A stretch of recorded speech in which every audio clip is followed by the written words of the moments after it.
Hi there, and welcome to Recovering Boldly with Quest Center. I am Courtney, your host.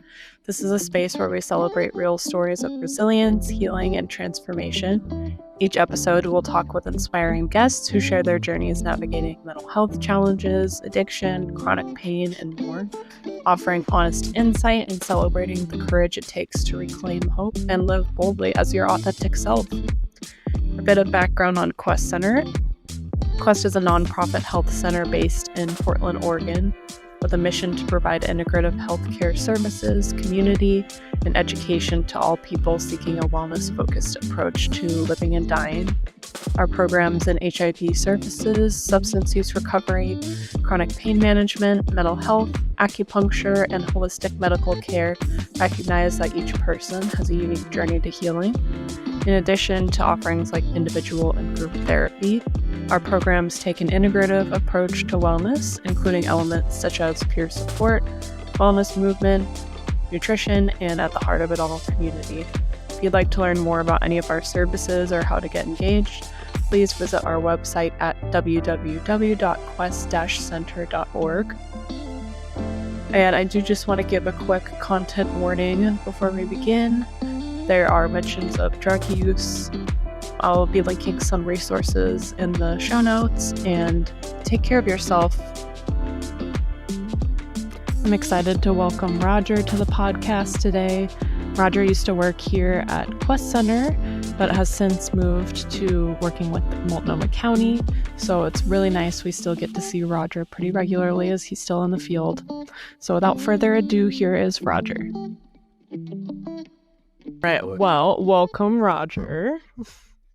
Glad to be here. Glad to have you. Do you mind introducing yourself, your name, your pronouns, and your current role? Okay, my name is Roger Garth.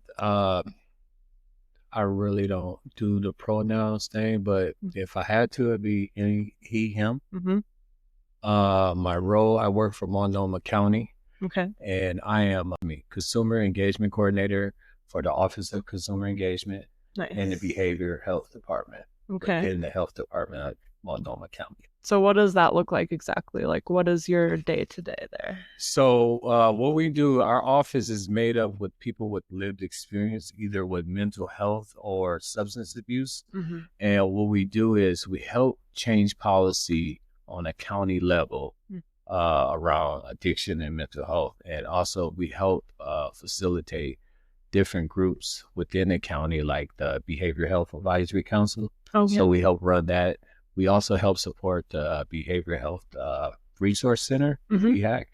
And we also support a lot of community partners that's doing work around recovery and mental health, and a bunch of other stuff that comes to our office, anything to do with like language, with communication teams that have to do with addiction, just to make sure that the language is being put out right if it's hitting the people, right? And we just want to make sure that there's lived experience influence within that language, not just someone coming up with this language that doesn't have the lived experience.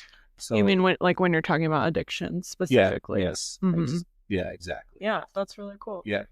And yeah, it's nice because you used to work at Quest Center. I used to, yes.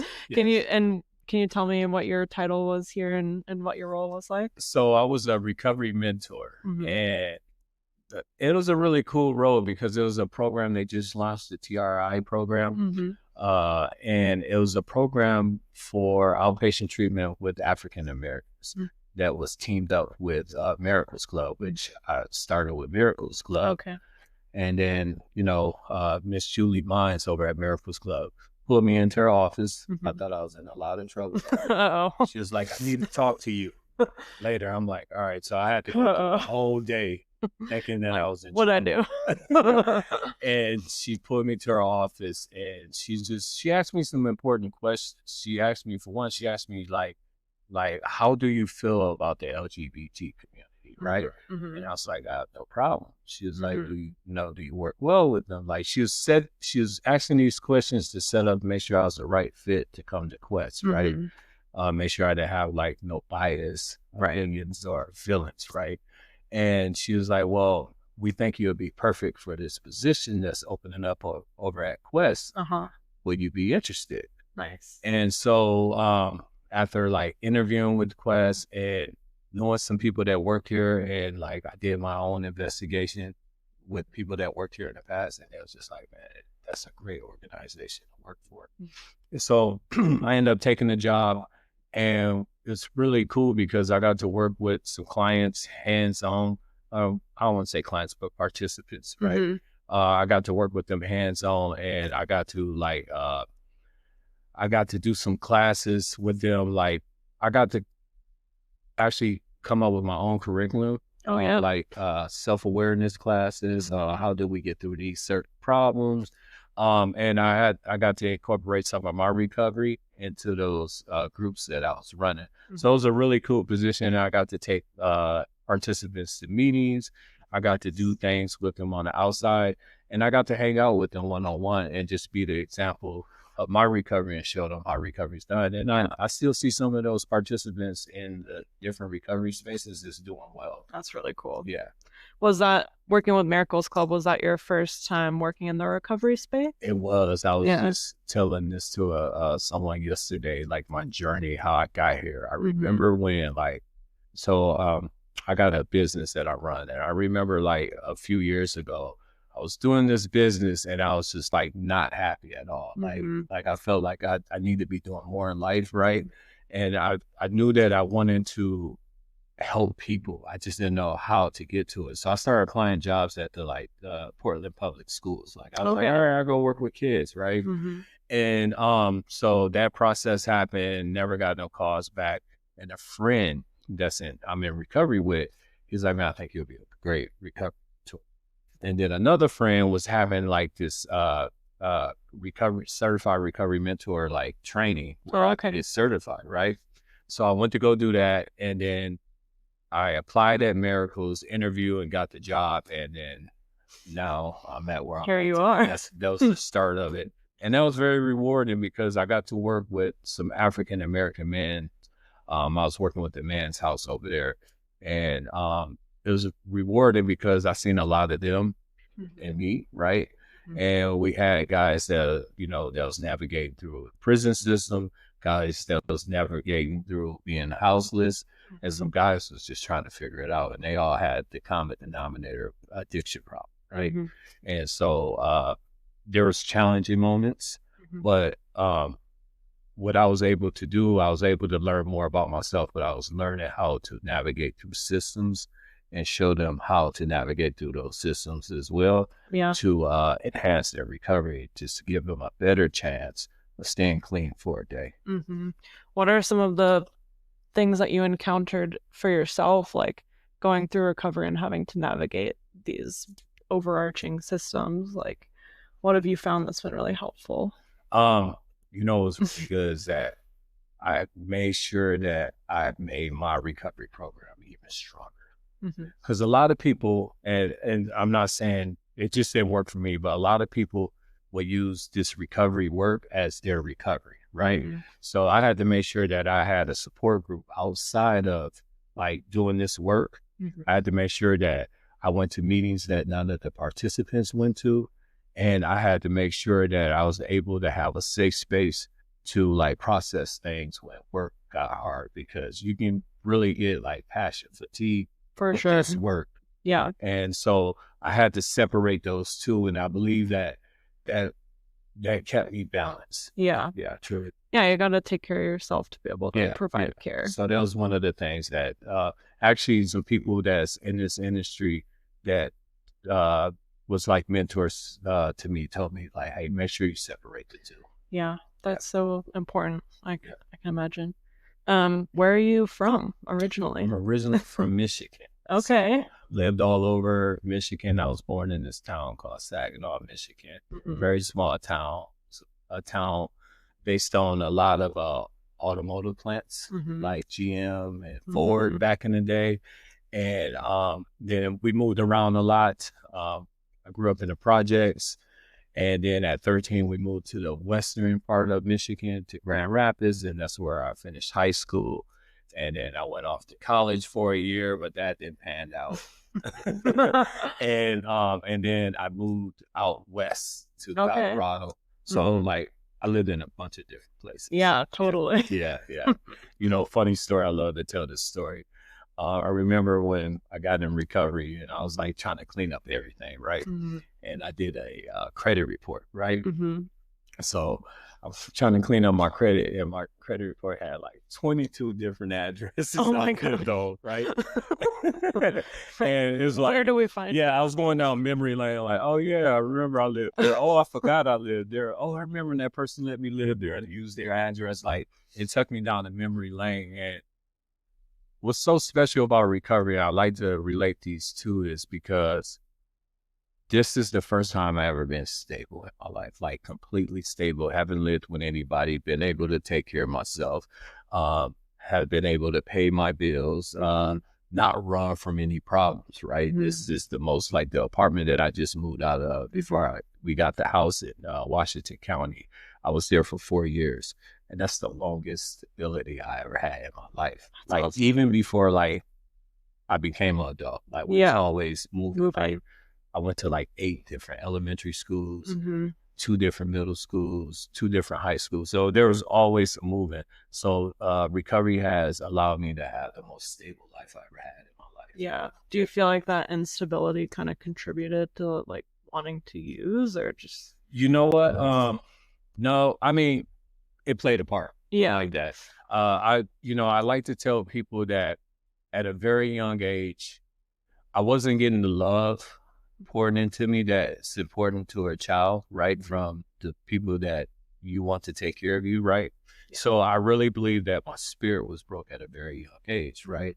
So it only made sense when, like, I didn't know how to cope with life at a young age. Like, drugs and alcohol made sense, right? Yeah. It made me, like, be able to, like, put down the walls, right? And feel something that I never felt before, right? Because they worked, like, the drugs and alcohol worked for a very long time. For me, they worked, like, especially how I was feeling about myself.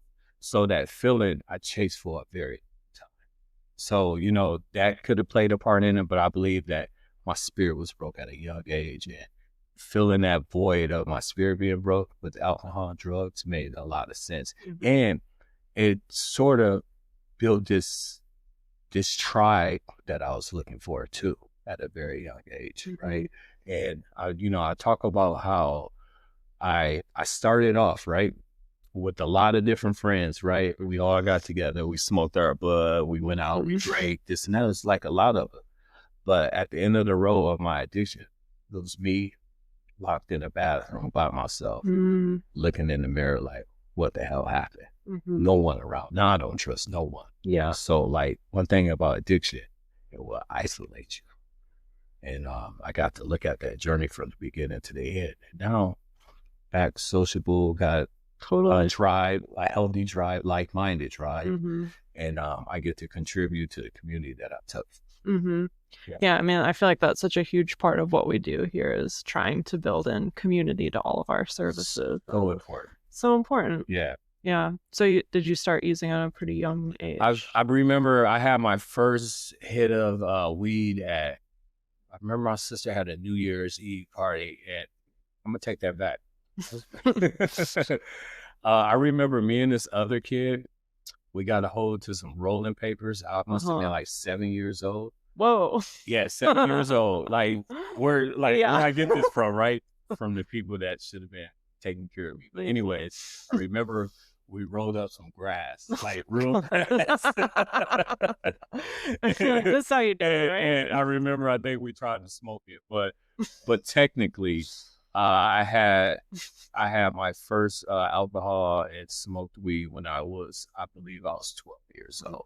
But that didn't really, like, it messed me up, but I didn't go chasing after it. I think I was around 15 when I really got, like, more into marijuana. And it was more marijuana. And then, like, by senior year, it was like drinking on the weekends. But marijuana was like something I picked up probably from like 16, 17, all the way up to, like, I got clean.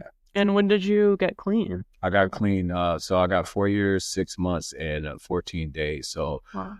the first time I went to treatment, it was February 6th of 2018. I went into treatment. I checked myself into treatment, and I stayed clean probably a little over 30 days. And I went back to what I thought was okay, which was just like weed and like all the childhood fun drugs, right? And you know, they advised me in treatment like, you probably don't want to go back to anything. I'm like, well, the weed and alcohol never did anything wrong. It was the methamphetamine that brought me to my knees, but I didn't adopt to me having the disease of addiction yet. I didn't believe it yet. I had to do my own research to find out.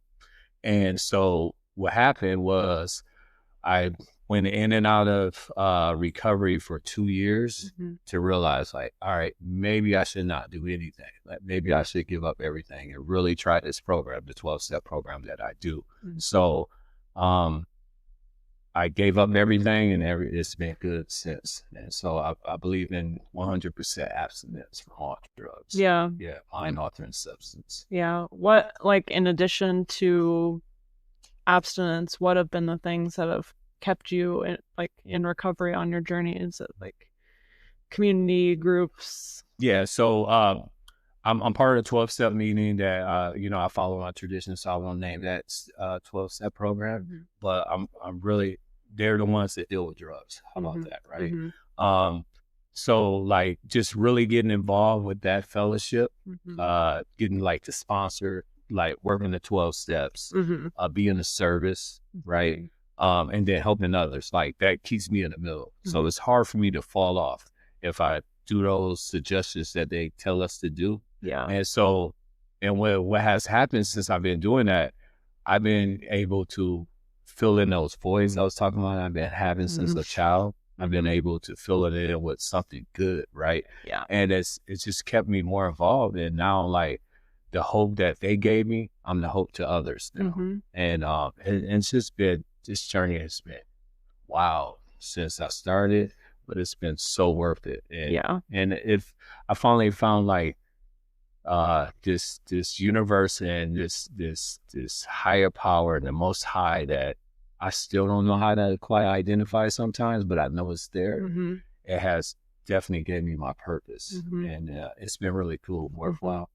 Yeah, and it's cool that you get to work with so many people also in recovery, because I feel like it's such a symbiotic relationship. Yeah, like it is. You work with them and they feed you too, in a sense. Yeah, so. And they do. Like there was this guy, he just came into recovery, and he was like, I was at a meeting and he was on our Zoom platform, and I shared, and he was like, hey, I want Roger's number, right, in the chat. So I gave him my number, and I was able to pick him up a couple of days ago and take him to this meeting. And I seen that warmth feeling that we get, that we've been looking for our whole life. I got to witness him have that warmth feeling. He's been texting me every day. Really? That's so and cute. So that's what it's about, right? Giving it back how it's given to me, right? And it's such a that you can't pay for, right? You can't buy, you know what I mean? That's something that hits the heart, you know, and like like you're doing the right thing. Completely. What, now working in the field, are there things you feel like you see differently now in terms of like how the systems operate, or like frustrations you've had with? Yes. Especially the times that we're in now, that programs are getting cut, right? That hurts. I'm seeing people that I personally know that does this pure work, their jobs are getting cut, or they're looking for work, or their workload is heavier right now.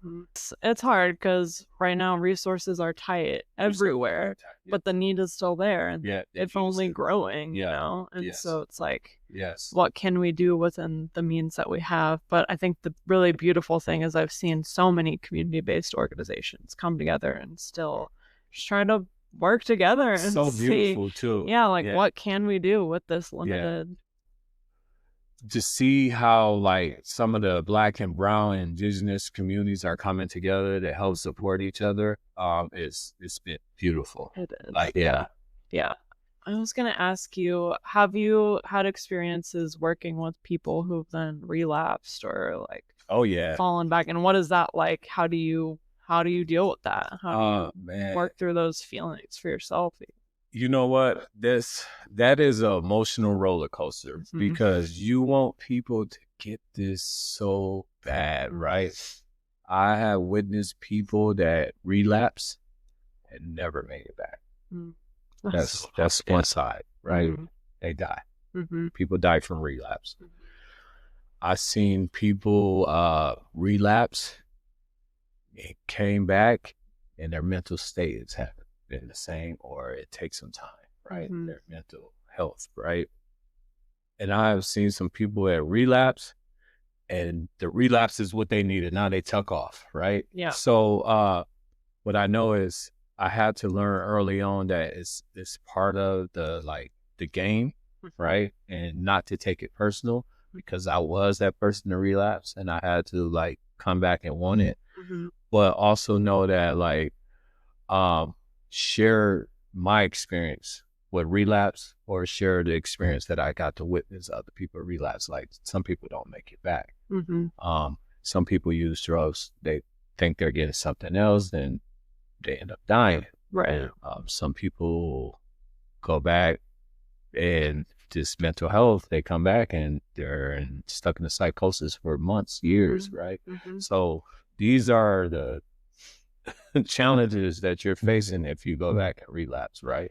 But what I have learned, I have to love them where they at, which is one of the hardest things to learn in the beginning of recovery, because you just want everybody to be on fire for recovery, but you have to love somebody where they at, right? And I try to love people through relapse. It's a hard, sometimes it's hard because you'll forget, like you went through that, and so you have to like put on their shoes, like, okay, it took me time to get this, so let me give them the same grace that someone gave me.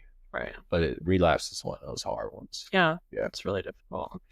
Were you here in Portland when you went through recovery? No, so my journey is, I was in Seattle. Like a lot of my like using happened in Seattle. And that's where I hit my bottom. And so when I was ready to go to treatment, I was actually in Colorado. I went back to Colorado and I had this thing of me running from myself. I felt like a city would change me. Roger always shows up, same problems, maybe more. And so I remember trying to get into treatment. I remember I was sitting on the couch and I was watching, like 2, 3 in the morning, those commercials come on, like, do you have a problem? Like, you want treatment? And I was like, yeah, I do have a problem. I do need treatment. So I called the 1-800 number, and that number like really like planted a seed for me. And I remember I was trying to get into treatment centers, and like a lot of the places that they had open, like I needed insurance. So at the time I didn't think I had any insurance. And I was on like assistance in the state of Washington. And I found out that I still had my assistance going on. So I moved back to the Seattle area and then started seeking treatment. And then I had to wait like three weeks to a month to get into treatment. And I had 2 choices. I had a couple of options to go to this place out of Spokane, or go to a place in Vancouver, Washington. Lifeline. I'm a shout out Lifeline. Hey. That's where the journey began. And so Lifeline, I end up on a Lifeline for 28 days. Because they accepted the Medicaid I had at the time. Thank you, Obamacare. And that's where the journey began. I went to treatment in Vancouver, Washington, did recovery housing over there for a while. And but I kept, like I said, I did recovery. Wanted to go back to like smoking weed, this, that, and played with that until I got clean. Like I want to say third time was the charm. Yeah. And then I moved to Portland after I had 5 months clean. Nice. Yeah, I'm sure maybe the new city did kind of help, though. I'm curious if it was difficult removing yourself from any friendships or people in your life that kind of... From Vancouver, or what do you mean? Yeah, like from Seattle, or from the time that you were... You know what? So a lot of my friendships was based on what can we do for each other and partying, right? Like I had some really core relationships, and throughout this journey, like my high school friends. And I'll tell you about a story that just happened. That was like, it was beautiful. Like it was a full circle moment. But like some of my high school friends and some of my friends that were very good people along the journey, but I had like the drug problem, and it was a secret. And then everybody else was just like, and there's a few other people throughout my journey, but like a lot of my using friends, I didn't care anymore. And I tried to hold on to them, see if I can help like save their life or expose them to this way of living. And, you know, people get it when they get it, right? Yeah. And I have to be like the example. But, you know, it was easy for me to move from Vancouver because what was happening in Vancouver, Washington was like, it lacked a lot of diversity. And I know they say that about Portland, but it had way more diversity than Vancouver, right? Yeah. And I have this mentor, and he's like a father figure to me. And I met him at a meeting, and he looks like me, and he been through some things like me. He told me, it's like, hey, you need to get over here, and you need to go out, check out Miracles Club. They got meetings there, and there's people that look like you there. So that was big for me because I wasn't seeing that in Vancouver, right? Yeah. And I'm not going to say that was the reason why I kept relapsing, but when I seen the hope change, when I seen people that look like me, being through some stuff like me, or even worse, and how they're living now, right? And that it was magic that happened when I went to Miracles Club and started going to meetings, and I started getting inspired. And so I'm glad I made that move. Like Miracles Clubs is a big part of my like recovery story, and That's awesome. me getting to where I'm at and connecting with the right people. Yeah, it's so cool that you get to do that again and like help people now and be an example for people. Like, and one thing I want to mention, I want to back up a little bit about those friends. So I just had like a 45th birthday party, right? So I had got together a lot. I invited a lot of people. That means a lot to me throughout this journey in my life for the last like 30 some years. And it was like my 4 best friends from high school, because another friend I share birthdays with, well, a couple of days apart. Cute. So friends from the Colorado journey, when I lived there for 14 years, is doing well in life, right? And a couple of friends from recovery, and just a couple of people here and there. We all got together. We got to celebrate me for my birthday. And I got to see like different parts of my life. Like this friend, all together. And it was really cool, right? And they got to witness like this person, this person that used to party. I was a party animal, right? And it was like, man, it's just so cool to see you there, because no one really seen me in my addiction in my darkest hour, because I was way out in Seattle. Right? Only a couple of people that know me. I didn't want nobody to see me like that. I'm one of those people, like, I'll move far away before you see me. That's so awesome. I love that you got that moment. It was a really cool moment.